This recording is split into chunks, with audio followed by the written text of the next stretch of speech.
Welcome to the Genius Factory. Enjoy the video. In this video, I will explain how to remove your Cadillac CTS radio. First, gather your tools, including a plastic trim removal tool and a 7mm socket. Always ensure your vehicle is turned off and the parking brake is set for safety. This process involves carefully detaching trim pieces, unscrewing mounting bolts, and disconnecting electrical connectors. We will go through each step to help you successfully remove the radio unit. To begin, use your plastic pry tool to gently separate the wood grain trim pieces on both sides of the radio.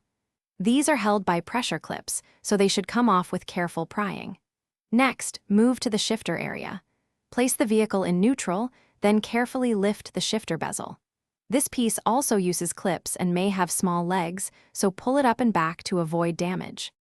With the shifter bezel removed, you will see two 7mm bolts. Remove these bolts to free the lower part of the console. Now, gently pull the entire center console assembly forward. It is often one large piece that slides out. You may find additional bolts, typically 10mm, securing the radio unit itself within the dash opening. Remove these to fully unsecure the radio. Once all mounting bolts are removed, gently pull the radio unit straight out from the dashboard. Be mindful of the wiring harnesses attached to the back.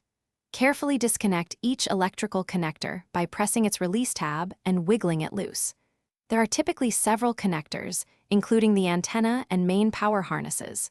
With all wires detached, the radio unit is now completely removed. Thanks for watching. If you found this helpful, don't forget to like and subscribe.